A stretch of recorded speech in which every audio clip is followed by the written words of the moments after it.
ሰላም እጅጉን የተወደዳችሁና የተከበራችሁ የአሁን ስፖርት አድማጭ ተመልካቾቻችን እንደምን ዋላችሁ። የዕለተ ሐሙስ የከሰዓት ስፖርታዊ መረጃዎችን ከአሁን ስፖርት ይዘን መጥተናል። ዛሬ የሚደረጉ ጨዋታዎችን እንመለከታለን። ከዚህም በተጨማሪ ደግሞ የክለብ መረጃዎችን ይዘን የቀረብን ነው የሚሆነው። ከእናንተ የሚጠበቀው ሰብስክራይብ በማድረግ የቤተሰባችን አባል እንዲሆኑ እንጋብዛችኋለን። ላይክ በማድረግ ደግሞ እንድታበረታቱ ነው የምንጠይቃችሁ። ሁሌም አዳዲስና ትኩስ ስፖርታዊ መረጃዎችን ለማግኘት አሁን ስፖርት ምርጫችሁ ይሁን ነው የምንለው። ዛሬ ናፖሊ ከሚላን ጋር የሚያደርጉት ጨዋታ ይጠበቃል። የጣሊያን ሱፐር ካፕ ጨዋታ ነው። ይህ ጨዋታ በሳውዲ ነው። ይህ ጨዋታ እንግዲህ የሚደረገው በአል አዋል ፓርክ ስቴዲየም የሚደረግ ጨዋታ ነው። በአል ናስር ስቴዲየም ይህም ጨዋታ እንግዲህ የሚጠበቅ ይሆናል። ሌሎችም ጨዋታዎች የሚደረጉ ይሆናሉ። በኮፓ ዴላሬ እንዲሁም በዩሮፓ ኮንፈረንስ ሊግ የሚደረጉ ጨዋታዎችን የምንመለከት ይሆናል። ከዚህም በተጨማሪ ጃክ ግሪሊሽ አንድ ሀሳብን ሰጥቷል። ቡካዮ ሳካ የተሟላ ክህሎት የለውም ሲል ነው እየተናገረ የሚገኘው። በምን ምክንያት እንዲሁ እንመለከታለን። ጁሊያን ቲምበር በአርሰናል ቤት እንግዲህ እጅግ በጣም የሚያስገርም ስታቲክስ አለው። ምን ያህል በመከላከሉ እንዲሁ ጠንካራ እንደሆነ የሚያሳዩ ኦፕታ ይዞት የወጣውን መረጃ በስፋት የምናመላክታችሁ ነው የሚሆነው። ሌሎች መረጃዎችንም ከዲክላን ራይስ እንዲሁም ደግሞ ሪያል ማድሪድ ጋር የተያያዙ መረጃዎችን የምናጋራችሁም ይሆናል። ቀያዮቹ ሰይጣኖች ተጫዋች ወደ ኦልትራፎርድ ሊጠሩ እንደሆነ እየተገለጸም ይገኛል። እነማን ናቸው? በዚህ ፕሮግራም ላይ የምታገኙት ነው የሚሆነው። ፋብሪዚዮ ሮማኖ ይዞት የወጣቸውን የማንቸስተር ዩናይትድ መረጃዎችን የምናጋራችሁም ይሆናል። ወደ ሊቨርፑል፣ ማንቸስተር ሲቲ እንዲሁም ሌሎች ክለቦችን በስፋት የምንመለከት ነው የሚሆነው። ከእናንተ የሚጠበቀው ሰብስክራይብ በማድረግ የቤተሰባችን አባል እንዲሆኑ እንጋብዛችኋለን። ላይክ በማድረግ ደግሞ እንድታበረታቱ ነው የምንጠይቃችሁ። ሁሌም አዳዲስና ትኩስ ስፖርታዊ መረጃዎችን ለማግኘት አሁን ስፖርት ምርጫችሁ ይሁን ነው የምንለው። እኛ ቀጥታ ወደ ፕሮግራሞቻችን አለፍን። ዛሬ እንግዲህ የሚደረጉ ጨዋታዎች አሉ። በጣሊያን ሱፐር ካፕ በሳውዲ የሚደረግ ጨዋታ ነው። በአልአዋክ ፓርክ ስቴዲየም የሚደረገው ይህ ጨዋታ በርካቶቹ የሚጠብቁት ጨዋታ ነው። በጣሊያን ሱፐር ካፕ የሴሚ ፋይናል ጨዋታ ነው። ናፖሊ ከኤሲ ሚላን የሚያደርጉት ጨዋታ እጅግ በጣም ተጠባቂ ጨዋታ ነው። እነዚህ ሁለቱ ክለቦች እንግዲህ ባለፉት የሱፐር ካፕ ጨዋታዎች ስንመለከት ናፖሊ አንድ ጨዋታ ብቻ ነው ማሸነፍ እየቻለው፣ በሶስቱ ሽንፈት አስተናግዷል። በተቃራኒው በኤሲ ሚላን በኩል ስንመለከት ሁለት ጨዋታዎች እንዲሁ ተከታታይ ማሸነፍም ችሏል። ኢንተር ሚላንን እንዲሁም ጁቬንቱስን ነው ማሸነፍም እየቻለም። ይህም እንግዲህ እጅግ በጣም ጥሩ ለውጥ እንደሆነም ያሳያል። እነዚህ ሁለቱ ክለቦች ዛሬ የሚያደርጉት ጨዋታ ይጠበቃል። እነዚህ ሁለቱ ክለቦች በታሪካቸው በተገናኙበት ጊዜ 53 ጊዜ ናፖሊ ያሸነፈ ሲሆን 68ቱን ኤሲ ሚላን አሸንፏል። 54ቱን በአቻ ውጤት ነው ማጠናቀቅም እየቻሉት። በዛሬው ጨዋታ ላይ የማይገኙ ተጫዋቾች አሉ። ራስመስ ሆይሉንድ፣ ስኮት ማክቶሚናይ፣ ዴቪድ ኔሬዝ እንዲሁም ደግሞ ኬቨን ዴብሬነ አይገኙም። እነዚህ አራቱ ወሳኝ የናፖሊ ተጫዋቾች በዛሬው ጨዋታ ላይ እንደማይገኙ ነው እየተገለጸም የሚገኘው። ምናልባትም እንግዲህ ራስመስ ሆይሉንድ ትንሽ ህመም እንዳጋጠመው እየተገለጸ ይገኛል። ነገር ግን የመሰለፍ እድሉ በአሁኑ ሰዓት ላይ ያሉ መረጃዎች እንዲሁ ያረጋግጣሉ። ስኮት ማክቶሚናይም እንዲሁ ትንሽ ህመም የሆድ ህመም እንዳጋጠመው ትንሽ ጭምጭምታዎች እየተሰሙም ይገኛሉ። ከዚህም በተጨማሪ እንግዲህ እነ ቤሊ ግሊሞር ጉዳት ላይ ያሉ ተጫዋቾችም ናቸው። ናፖሊ በኩል ራስመስ ሆይሉንድ፣ ስኮት ማክቶሚናይ እንግዲህ በጎል ላይ የሚጠቀሱ ተጫዋቾች ናቸው። 6 ጎልና 2 አሲስት ራስመስ ሆይሉንድ የያዘ ሲሆን ስኮት ማክቶሚናይ 5 ጎልና 2 አሲስት በማስመዝገብ በናፖሊ ቤት ይጠቀሳሉ። ሮሜሮ ሉካኩ ወደ ሜዳ እንደተመለሰ ነው አሁን የሚያሳዩ መረጃዎች የሚያመላክቱት። ይህ ተጫዋች እንግዲህ ለበርካታ ወራት ከጉዳት ጋር ሲማቀቅ የነበረ ነው። ነገር ግን በዚህኛው ጨዋታ ላይ እንግዲህ ከቲሙ ጋር ልምምድ እንደሰራ እንዲሁም ደግሞ በቲሙ ውስጥ እንደተካተተ እየተገለጸም ይገኛል። በተለይም ራስመስ ሆይሉንድ የመጣበት ዋነኛው ምክንያት የሮሜሮ ሉካኩ የከፍተኛ ጉዳት ማስተናገዱን ተከትሎም ነበር። በዚህም የተነሳ ራስመስ ሆይሉንድ እንግዲህ በናፖሊ ቤት እየደመቀም ይገኛል። ምናልባትም እንግዲህ በሚቀጥሉት ጨዋታዎች ላይ ማን ይሰለፋል የሚያጓጓ ይሆናል። ነገር ግን በዛሬው ጨዋታ ላይ የራስመስ ሆይሉንድ ቅድሚያ እንደሚሰጠው ነው እየተገለጸ የሚገኘው። በኤሲ ሚላን በኩል ክሪስቲያን ፖሊሲች የቀድሞ የቼልሲ ተጫዋች እንግዲህ 9 ጎልና 2 አሲስት በማስመዝገብ የሚጠቀስ ሲሆን ፖርቹጋላዊው ራፋኤል ሊያው 6 ጎልና 1 አሲስት በማስመዝገብ የሚጠቀስም ተጫዋች ነው። እነዚህ ተጫዋቾች እንግዲህ በዛሬው ጨዋታ ላይ ልዩነት ፈጣሪ ይሆናሉ ተብሎ የሚጠበቁ መሆናቸውን ነው እየተመለከትን የምንገኘው። በኮፓ ዴላሬ ኦሬንሴ ከአትሌቲኮ ቢልባኦ ጋር የሚያደርጉት የምሽት 3 ሰዓት ተጠባቂ ጨዋታ ነው። ሪያል ማዮርካ ከሪያል ቤቲስ ጋር የሚያደርጉትም የምሽት 5 ሰዓት እንዲሁ ጨዋታ የሚጠበቅ ሲሆን ቡርጎስ ከሄታፌ እንዲሁ የሚጫወቱም ይሆናሉ። በኮንፈረንስ ሊጉም እንዲሁ ተጠባቂ ጨዋታዎች አሉ። ክሪስታል ፓላስ በሜዳውና በደጋፊዎቹ ፊት በእንግሊዝ ከኩፕስ ኩይፖ ጋር የሚያደርጉት ጨዋታ ተጠባቂ ጨዋታ ነው። እነዚህን ጨዋታዎች እንድታዩ እየጋበዝን እኛ ወደ ሌሎች ፕሮግራሞቻችን የምናልፍ ነው የሚሆነው። ጃክ ግሪሊሽ ሀሳቡን ይሰጣል። ቡካዮ ሳካ የተሟላ ክህሎት የለውም ሲል ነው የሚናገረው። እንግሊዛዊ ተጫዋች ጃክ ግሪሊሽ የቡድን አጋሩ ኢሊማን ኒንጃይ ለአፍሪካ ዋንጫ መሄዱ ለቡድኑ ትልቅ ማጣት መሆኑን የተናገረ ሲሆን እሱን ምርጡ ማለት ባልችልም ከዓለም ምርጥ ባለ ክህሎት ተጫዋቾች አንዱ ነው። እንዲሁ ሲል ይናገራል። ጃክ ግሪሊሽ እንግዲህ አብሬ ከተጫወትኳቸው እንደሱ አይነት አላየውም በማለት ሀሳቡንም ይሰጣል። ለምሳሌ ሳካን ብትመለከተው በጣም ምርጥ ተጫዋች ነው፣ ከዓለም ምርጥ ክንፍ ተጫዋቾች አንዱ ነው፣ ነገር ግን የተሟላ ክህሎት የለውም ሲል እንዲሁ የሀገሩን ልጅ እንዲሁ ቡካዮ ሳካን ይናገራል። ጄሬሚ ዶኩ አንድ ለአንድ ላይ ጥሩ ነው፣ ሳቪኒዮ ጥሩ ክህሎት አለው ሲል እየተናገረ ሲሆን ኢሊማን ሊንጃዬ ግን ከሁሉም የተለየ ተጫዋች ነው ሲል ነው እየገለጸ የሚገኘው። በኤቨርተን ቤት ይህ ተጫዋች በመቀጣይ ጨዋታዎች ላይ አለመኖሩ በርካታ ክፍተቶችን ይፈጥራል ብዬ አስባለሁ ሲል እንግሊዛዊ ጃክ ግሪሊሽ እየተናገረም ይገኛል። ጁሊያን ቲምበርን አልፈው ለመሄድ ከሞከሩ 91%ቱ ቲምበር ያቆሟቸዋል ይላል። ይህ መረጃ ደግሞ እንደ ኦፕታ መረጃ ከሆነ ቲምበርን ለማለፍ 57 ጊዜ ሙከራ አድርገው 5 ጊዜ ብቻ ነው ማለፍም የቻሉት። ይህ ማለት ጁሊያን ቲምበር አልፈውት ለመሄድ የሚሞከራቸው እድሎች በመቶኛ 9% ሲሆኑ 91%ቱ ሙከራቸው ስኬታማ ሳይሆንም ቀርቷል። ይህ ድሪብልን አድርጎ ለማለፍ ሙከራ በሚደረጉ ከ30 በላይ ሙከራዎች ካደረጉ የሊጉ ፉልባኮች እንዲሁም ደግሞ ዊንግ ባኮች ዝቅተኛ የመሳካት እድል ያለው የጁሊያን ቲምበር ነው።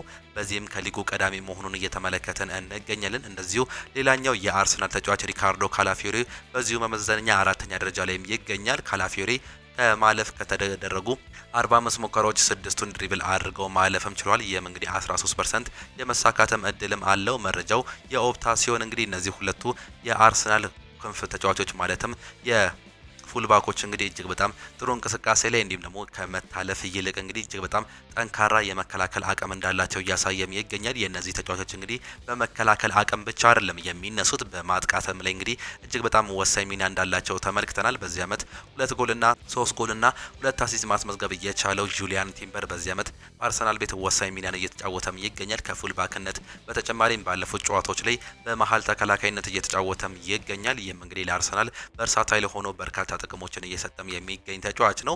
ጣሊያናዊው ሪካርዶ ካላፊዮሪ በዚህ ዓመት እንግዲህ በርካታ አሲስቶችን በማስመዝገብ እንግዲህ በአርሰናል ቤት ይጠቀሳል። በተለይም አንዳንድ ጨዋታዎች ላይ እንግዲህ ጨዋታ ቀያሪ ሆኖ ተቀይሮ ሲገባ እንዲሁም ደግሞ በጨዋታው ላይ ወሳኝ እንዲሁ አሲስቶችን ሲያስመዘግብም ተመልክተናል። ይህም እንግዲህ ከመከላከል አቅሙ በላይ ለአርሰናል በማጥቃት ላይ ምን ያህል ጠቃሚ እንደሆኑ ያሳያል ሲል ይህ ዘገባ በወቅታ ላይ ያስመለከተንም ጉዳይ ነው።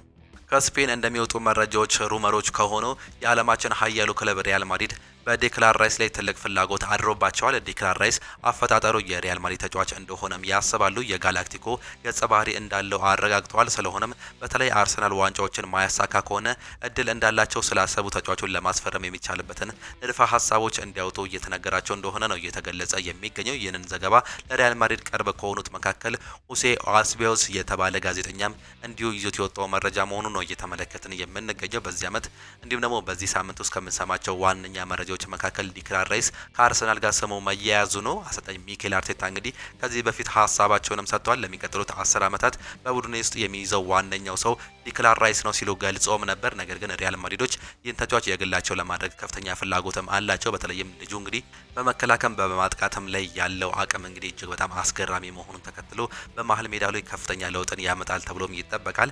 እንደ ጁድ ቤሊንጋም ሁሉ እንግዲህ ወርክ ሬቱ እጅግ በጣም አስገራሚ ነው። እንዲሁም ደግሞ የመምራት ሜንታሊቲው እጅግ በጣም ተወዳጅ መሆኑን ተከትሎ ሪያል ማድሪዶች የራሳቸውን ጋላክቲኮ ለመፍጠር አንደኛው ተጨማሪ ተጽዕኖ ፈጣሪ ተጫዋች ይሆናል ተብሎ እንደሚያምኑ ነው መረጃዎች እያጋለጹም የሚገኙት።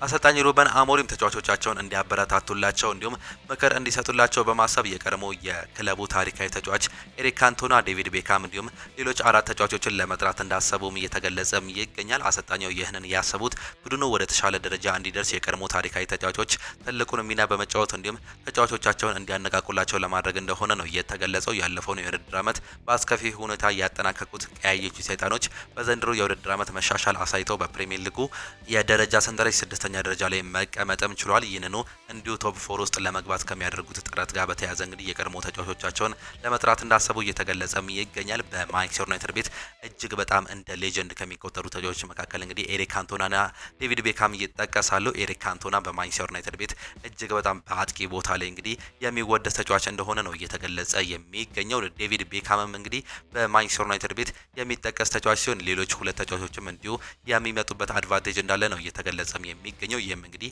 ከተጫዋቾች ጋር ያላቸውን ሜንታሊቲ ከፍ ለማድረግ እንዲሁም በማንቸስተር ዩናይትድ ቤት የነበረውን ጊዜ እንዲሁ ለማስታወስ ይጠቅማል የሚል ሀሳብ እንዳላቸው በሰፊው የተገለጸም ነው የሚገኘው። ሁለቱ የማንቸስተር ከተማ ክለቦች ማንቸስተር ዩናይትድ እንዲሁም ማንቸስተር ሲቲ በዚህ ሳምንት በበርነማውዝ ባለስልጣናት ጥሪ ተደርጎላቸው በአንቷን ሴሜንዮ የዝውውር ሁኔታ ጉዳይ ገለጻ ተሰጥቷቸዋል የሚል መረጃን ፋብሪዚዮ ሮማኖ ይዞት እየወጣም ይገኛል። ምንም እንኳን ማንቸስተር ዩናይትድ በክረምት የዝውውር መስኮት ይህን ተጫዋች እንግዲህ የግሉ ለማድረግ ቢሞክርም ብሪያን ምቤሞን እንዲሁም ማቲያስ ኩኛን ማስፈረሙን ተከትሎ የዚህ ተጫዋች ስም ከማንቸስተር ዩናይትድ ጋር ተለያይቶ ነበር። ዳግም ግን የበርነማውዝ ዋና አካላት አሁንም ቢሆን ለማንቸስተር ዩናይትድ፣ ለማንቸስተር ሲቲ፣ ለሁለቱ የማንቸስተር ከተማ ክለቦች እንግዲህ እንዲሁ እያቀረቡ እንደሚገኙ ነው እየተገለጸ የሚገኘው። ተጫዋቹ በሊቨርፑል ራዳር ውስጥ እንደሆነም ይታወቃል። ነገር ግን በአሁኑ ሰዓት ላይ ለማንቸስተር ከተማ ክለቦች እንዲሁ እየቀረበላቸው እንደሚገኝ መረጃዎችን ተመለከተን።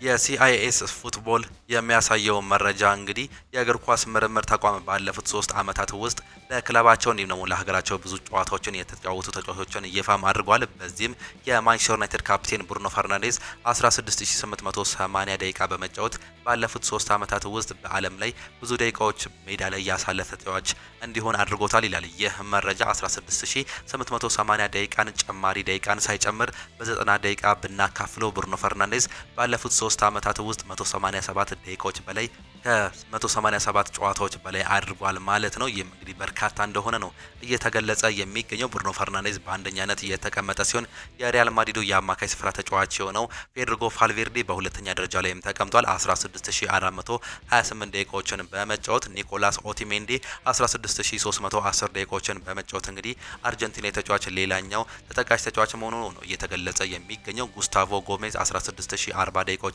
የተጫወተ ሲሆን ጆን አሪያስ 15864 ደቂቃዎችን መጫወት መቻሉ ነው እየተገለጸም የሚገኘው። በርካታ ተጫዋቾች ግን እንደ ብሩኖ ፈርናንዴዝ እንዳልሆኑ እየተገለጸም ይገኛል።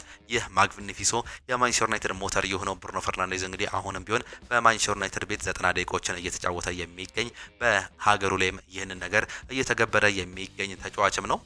ወጣቱ ተስፈኛ በውሰት ሊለቅ ይችላል የሚል መረጃዎችን እየሰማን እንገኛለን። በማንቸስተር ዩናይትድ ከ18 ዓመት በታች ቡድን ውስጥ የሚጫወተው ወጣቱ ታዳጊ ጋብሪኤል ቢያንቼሪ ተጨማሪ ልምምድ እንዲሁም የጨዋታ ጊዜ ለማግኘት በውሰት ውል ወደ ሌላ ክለብ ለመሄድ ክፍት መሆኑ እየተገለጸም ይገኛል። በሻምፒዮንሺፕ የሚወዳደረው ካርዲፍ ሲቲ በመጪው የጥር የዝውውር መስኮት ቢያንቼሪን በውሰት ውል ለማስፈረም ግፊት እያደረገ መሆኑ ነው እየተገለጸም የሚገኘው። ተጫዋቹም በቅርቡ ከካርዲፍ ሲቲ ጋር አዲስ አሰልጣኝ ተገናኝተው መወያየቱን እንዲሁም የክለቡ የልምምድ ማዕከልን መጎብኘቱ ሪፖርቶች አመላክተዋል ሲል ሱሊ ቶክ እየዘገበም ነው የሚገኘው። ይህ ተጫዋች ከማንቸስተር ዩናይትድ በመልቀቅ እንግዲህ በውሰት ወደ ሻምፒዮንሺፑ የመሄድ እድል እንዳለው በሰፊው እየተመላከተም ይገኛል። በትላንትናው ምሽት የ28 ዓመቱ ፖርቹጋሊያው ሚድፊልደር ሩበን ኔቬዝ ራሱን ለማንቸስተር ዩናይትድ አቅርቧል የሚሉ ሪፖርቶች በስፋት እየወጡ መስተዋላቸው ተገልጿል። ነገር ግን ማንቸስተር ዩናይትድ ይህንን ጥያቄ ወዲያውኑ ውድቅ ማድረጋቸው ነው እየተገለጸ የሚገኘው። ማንቸስተር ዩናይትዶች ቡድኑን ለማደስ መጪውን የ2026 የክረምት የዝውውር መስኮት በደንብ ለመጠቀም እቅድ መያዛቸው ተነግሯል። በመጪው የክረምት የዝውውር መስኮት ወቅት ማንቸስተር ዩናይትድ ቡድኑን ለረጅም ጊዜ ማገልገል የሚችሉ ወጣት የመሀል ሜዳ ተጫዋቾችን ለማስፈረም እቅድ መያዛቸው ነው የተገለጸው። ለወደፊቱ ትልቅ ቡድን ለመገንባት ላቀደው ማንቸስተር ዩናይትድ የ2026 የክረምት የዝውውር መስኮት እጅግ ወሳኝ እንዲሁም ደግሞ ስራ የሚበዛበት ዝውውር ይሆናል ሲል ማርሻል ሜን በዩቲዩብ ገጹ ይዞት መውጣት የቻለውን መረጃ እየተመለከተን እንገኛለን። ምንም እንኳን ከዚህ በፊት በእንግሊዝ ፕሪሚየር ሊግ ልምድ ያለው ሩበን ኔቬዝ በአሁኑ ሰዓት ላይ በሳውዲ እየተጫወተ ቢገኝም ዳግም ወደ እንግሊዝ የመምጣት ፍላጎት እንዳለው እየተገለጸም ይገኛል። ይህ የ28 ዓመት ተጫዋች ነገር ግን ማንቸስተር ዩናይትድ ከእንደዚህ አይነት ተጫዋቾች ይልቅ እንግዲህ ወጣት ተጫዋቾችን ማለትም እንደ ካርሎስ ባሌባ፣ ኤሊዮት አንደርሰን እና አዳም ዋርተን የመሳሰሉ ተጫዋቾችን እንዲሁ መግዛትም ይፈልጋሉ። ለሚቀጥሉት 10 እና 12 ዓመታት ያገለግላሉ የሚል እምነት እንዳላቸው ነው መረጃዎች እያሳዩም የሚገኙት። እነዚህ ተጫዋቾች እንግዲህ ከ24 ዓመት በታች እንደሆኑ ይታወቃሉ። ማንቸስተር ዩናይትድም ራዳራቸውን በእነዚህ ተጫዋቾች ላይ እንደሚጥሉም እየተገለጸም ይገኛል። በተለይም እንግዲህ በአሁኑ ሰዓት ላይ በካርሎስ ባሌባ እንዲሁም ደግሞ በኤሊዮት አንደርሰን ላይ እንዲሁ አይናቸውን መጣላቸው ይገለጻል። የቱርኩ ክለብ ቤሺክታሽ የማንቸስተር ዩናይትዱን ግብ ጠባቂ አልታይ ባይንደርን ዋና ዝውውር ኢላማቸው ማድረጋቸውም ተገልጿል። የቱርኩ ክለብ አልታይ ባይንደር በቡድናቸው ውስጥ ቋሚ ተሰላፊ ሆኖ እንዲጫወት ለማድረግ እቅድ መያዛቸው ነው የተገለጸው። አልታይ ባይንደር ለማንቸስተር ዩናይትድ የበላይ ኃላፊዎች የልቀቁኝ ጥያቄ የሚያቀርብ ከሆነ ዩናይትዶች በቂ እንዲሁም ደግሞ ተስማሚ የዝውውር ጥያቄ ከቀረበላቸው ተጫዋቹ ለመልቀቅ ዝግጁ መሆናቸው እየተገለጸም ይገኛል። የ27 ዓመቱ ቱርካዊ ግብ ጠባቂ በማንቸስተር ዩናይትድ ቤት የመጫወቻ ደቂቃ ባለማግኘቱ ከማንቸስተር ዩናይትድ የመልቀቅ ፍላጎት እንዳለው ዘገባው አመላክቷል ሲል ቱርኪሽ ፉትቦል እንዲሁ ይዞት የወጣው መረጃም ያሳያል። ከሊቨርፑል መረጃዎች መካከል እንግዲህ ጀርሚ ፍሪምፖንግ በሚቀጥሉት ሳምንታት ወይም በሚቀጥሉት ቀናት በእርግጠኝነት በቅርቡ ወደ ልምምድ ይመለሳል የሚለውን መረጃ ሉዊስ ስቲል ይዞት የወጣው መረጃም ያሳያል። ይህ ተጫዋች እንግዲህ ወደ ሊቨርፑል ወደ አንፊልድ ከመጣ በኋላ በርካታ ጨዋታዎችን ማድረግም አልቻለም በጉዳትም ምክንያት። በአሁኑ ሰዓት ላይ ግን ወደ ሜዳ የመመለስ እድሉ እንዲሁም እየተቃረበ ያለበት ሰፊ እድል እንዳለ እየተገለጸም ይገኛል። በቀኝ ዊንግ ባክነት እንዲሁም ፉል ባክነት ሚና የመጫወት አቅም ያለው ጀርሚ ፍሪምፖንግ እንግዲህ በዚህ ዓመት መጎዳቱን ተከትሎ በዛ ቦታ ላይ እንደ ዶሚኒክ ሶቦስላይ እንዲሁም ደግሞ ጃኦ ጎሜዝ የመሳሰሉ በዛ ቦታ ላይ ክሬቲቭ ያልሆኑ ተጫዋቾች እየተሰለፉ እንደሆነ ይታወቃል። ይህ መመለሱ ምናልባትም ለሊቨርፑል እንዲሁም ለአሰልጣኝ አርነ ስሎት ጥሩ ዜና መሆኑን ነው የምንሰማው።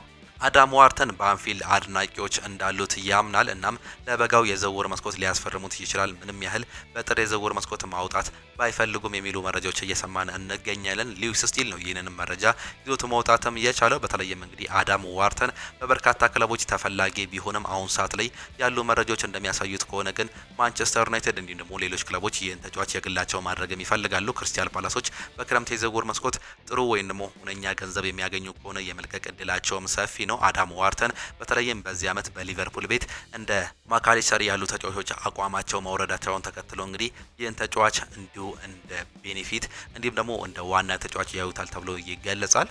እቅዳችን ወደ ቀጣዩ ዙር መሸጋገር ነበር፣ በዚህ ደስተኛ ነኝ ሲል እየተገለጸም ይገኛል። ይህንንም እንግዲህ ከጨዋታው በኋላ ዣቪ አሎንሶ የተናገረው ነው። በጨዋታው አልተገረምኩም፣ ይህ የተለየ መልክ ያለው ጨዋታ ስለሆነ እንደሚፈካከሩ ጠብቄ ነበር ሲል ዣቪ አሎንሶም ተናግሯል። ትላንትና ከባድ ጨዋታ ሊሆን እንደሚችል አምነንም ነበር፣ ነገር ግን ዋና እቅዳችን ወደ ቀጣዩ ዙር ማለፍ ነው፣ ይህንንም አሳክተነዋል ሲል እንዲሁ ይናገራል። ዣቪ አሎንሶ ስለ ኤንድሪክ ሲናገር ኤንድሪክን እንኳን ደስ አለ ማለት እፈልጋለሁ፣ ፍጥነቱ፣ ቀጥተኛ ሩጫዎቹ በአጠቃላይ እጅግ በጣም ምርጥ ነበር ሲል ከጨዋታው በኋላ መናገሩ ነው የተመለከት ነው። በሲቪያ ወይም ደግሞ በሪያል ቤቲስ የተለየ ከባድ ሽንፈት ካልገጠማቸው በስተቀር ሪያል ማድሪድ ዣቪ አሎንሶን እንደ ሱፐር ካፑ ውድድር ለመታገስ ወስነዋል የሚል መረጃን እንዲሁ እየሰማን እንገኛለን። በአሁኑ ሰዓት ላይ እንግዲህ አንድ ለውጦችን በሪያል ማድሪድ ቤት መታየቱን ተከትሎ የዣቪ አሎንሶ መቆየት በአሁኑ ሰዓት ላይ በበርካቶቹ እየተሰማም ይገኛል። አንድሬ ሉኒን ይናገራል። በመጨረሻ ደቂቃ የዣቪን ስራ ታድግ ያለው ወይ ብለህ ታምናለህ ወይ ተብሎ ተጠይቆም ነበር። አይ በዛ መንገድ አልወስዶም፣ ስራዬን ነው የሰራሁት ሲል በረኛው አንድሬ ሉኒንም ይናገራል።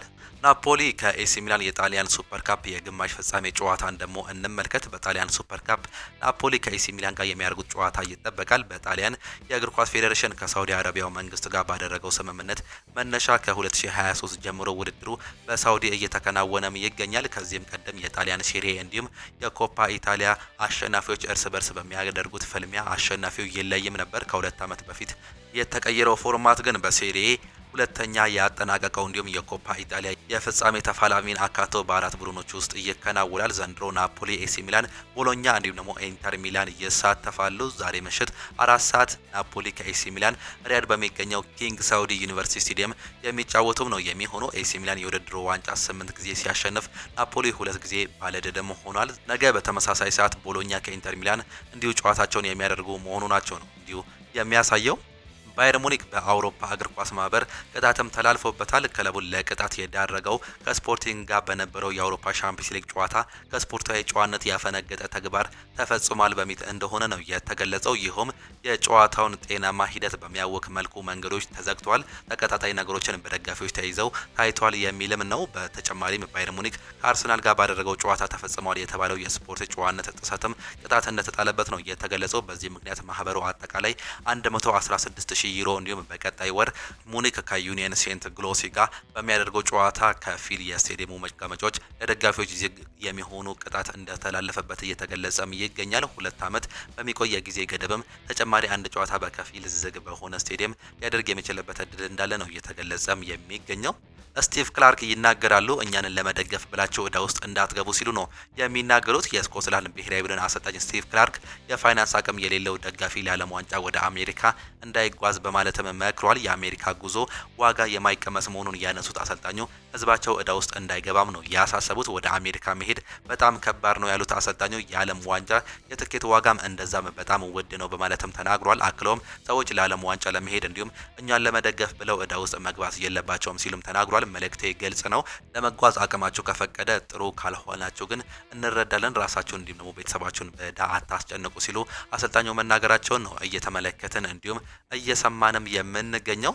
በስተመጨረሻም አንድ ርዕስን እናንሳ። የአምበልነት ምልክት በክንዱ ላይ ያላሰረው የመድፈኞቹ መሪ ዲክላን ራይስን በሰፊው በአሁኑ ሰዓት ላይ የምንመለከት ይሆናል። የአምበልነት ምልክት በክንዱ ላይ ያላሰረው የአርሰናሉ መሪ ዲክላን ራይስ የተወለደው በፈረንጆቹ 1999 በለንደንም ነው። ዲክላን ራይስ የእግር ኳስ ህይወቱን የጀመረው በ2006 የቼልሲ አካዳሚን በመቀላቀል ቢሆንም ክህሎቱን የተጠራጠሩት ሰማዮቹ በ14 ዓመቱ ለዌስትሃም አሳልፈውም ሰጥተውታል። በዌስትሃም ዩናይትድ ራሱን በሚገባ በማጎልበት በተለይ ከ2017 ጀምሮ የመዶሻዎቹ ቁልፍ ተጫዋች ለመሆኑም በቅቷል። በመቀጠልም በ2022 የዌስትሃም ዩናይትድ አንጋፋ ተጫዋች ከሆነው ማርክ ኖብል ከክለቡ መለያየቱን ተከትሎ ዲክላን ራይስ የክለቡ አምበል መሆንም ቻለ። በቀጣዩ ዓመት መዶሻዎቹ የአውሮፓ ኮንፈረንስ ሊግ ዋንጫን ሲያሸንፉ ዲክላን ራይስ የውድድሩ ኮከብ ተጫዋች በመባልም ተሸልሟል። ለለንደኑ ክለብ 245 ጨዋታዎችን ያደረገው ዲክላን ራይስ በ2023 ወደ ሌላኛው የሰሜን ለንደን ክለብ አርሰናል በ100 ሚሊዮን ፓውንድም ተዘዋወረ። ይህ ዝውውር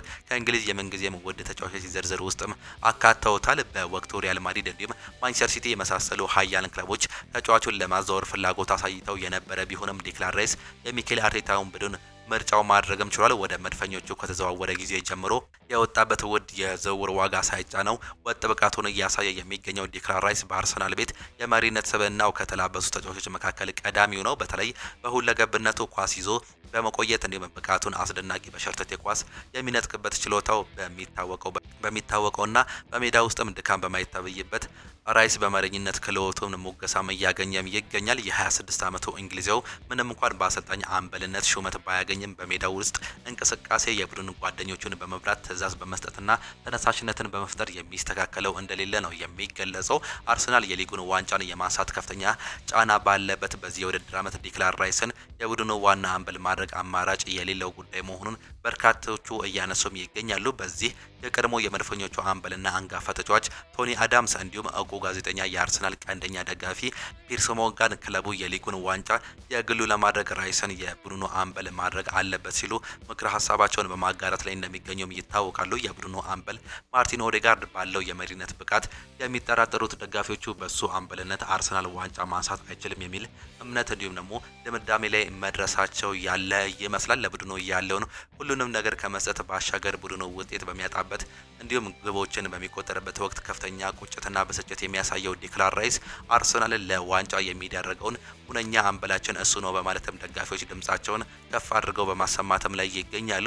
በሊጉ 16ኛ ሳምንት ጨዋታ አርሰናል ወልቨርሃምፕተንን 2-1 ባሸነፈበት ጨዋታ በቡድኑ ብቃት በከፍተኛ ሁኔታ ብስጭት ውስጥ ሲገልጽ የታየው ዲክላን ራይስ ቡድኑ የሚያስፈልገው አይነት የመሪነት ባህሪ መላበሱን በርካቶቹ ሲያነሱም ተስተውሏል። አያቶቹ የአየርላንድ ተወላጅ የሆኑት ዲክላን ራይስ ለእንግሊዝ መጫወትን ምርጫው ያደረገ ሲሆን በ2019 የመጀመሪያ የብሔራዊ ቡድን ጨዋታውንም አድርጓል። ከዛ ጊዜ ወዲህ በ2020 እንዲሁም ደግሞ በ2024 የአውሮፓ ዋንጫ እንዲሁም በ2022 የዓለም ዋንጫ ሀገሩ እንግሊዝን በመወከል መጫወትም ችሏል። በበጎ አድራጎት ስራዎቹ የሚደነቀው ዲክላን ራይስ 5 ሚሊዮን ዩሮ በማውጣት ለቤት አልባ የሀገሬው ዜጎች ቤቶችንም መገንባትም መነገሩ ነው የተገለጸው። በአሁኑ ወቅት ዓለም ላይ ካሉ ሁለገብ አማካይ ተጫዋቾች መካከል ምርጡ በመሆን የሚነገርለት ዲክላን ራይስ አርሰናል ለሊጉ ዋንጫ አሸናፊነት እያደረገ ላለው ተጋድሎ የአምበልነት ድርሻውን እየተወጣ ይገኛል። በአሁኑ ሰዓት ላይ ምናልባትም እንግዲህ የተጫዋች በአርሰናል ወሳኙ ተጫዋች ይሆናል እንዲሁም ይቀጥላል የሚል እምነት እንዳላቸው በርካቶቹ ስለዚህ ተጫዋች እንዲሁ በአድናቆትም ይናገራሉ። እጅጉን የተወደዳችሁና የተከበራችሁ የአሁኑ ስፖርት አድማጭ ተመልካቾቻችን ለዛሬ ነበረን ስፖርታዊ መረጃዎቻችን ይህንን እየመስሉ ነበረ። ፕሮግራሞቻችንን እንዴት አያችኋቸው? ሀሳብ አስተያየታችሁን ኮሜንት ቦክስ ላይ ልታጋሩን ትችላላችሁ። የዛሬ የአሁኑ ስፖርት የከሰዓት ፕሮግራሞቻችን በዚሁ የሚጠናቀቁ ይሆናሉ። ዛሬ የሚደረጉ ጨዋታዎችን ለማስታወስ ያክል ግን ናፖሊ ከኤሲ ሚላን ጋር የሚያደርጉት የጣሊያን ሱፐር ካፕ የግማሽ ፍጻሜ ጨዋታ ተጠባቂ ነው። የጨዋታ ምሽት 4 ሰዓት ላይ የሚደረግ ይሆናል። በኮፓ ዴላሬም 3 ጨዋታዎች ይደረጋሉ። ኦርሴኔ ከአትሌቲኮ ቢልባኦ የሚያደርጉት ጨዋታ ይጠበቃል። ቡርጎስ ከሄታፌ ሲጫወቱ ሪያል ማዮርካ ከሪያል ቤቲስ እንዲሁ 3 ጨዋታዎች በኮፓ ዴላሬ ይደረጋሉ። ዩሮፓ ኮንፈረንስ ሊግም በርካታ ጨዋታዎች ይደረጋሉ። ነገር ግን እኛ በርካታ ጨዋታዎችን ከማየት ይልቅ በእንግሊዝ የሚደረገውን አንድ ጨዋታ እንመለከታለን። ክሪስታል ፓላስ ከኩፕስ ኮፒዮ ጋር የሚያደርጉት ጨዋታ ተጠባቂ ጨዋታዎች ናቸው። እነዚህን ጨዋታዎች እንድታዩ እየጋበዝን የዛሬ ፕሮግራሞቻችንን የምናጠናቀቅ ይሆናል። መልካም ጊዜ፣ መልካም ምሽት እንዲሆንላችሁ ዳግም ተመኘን።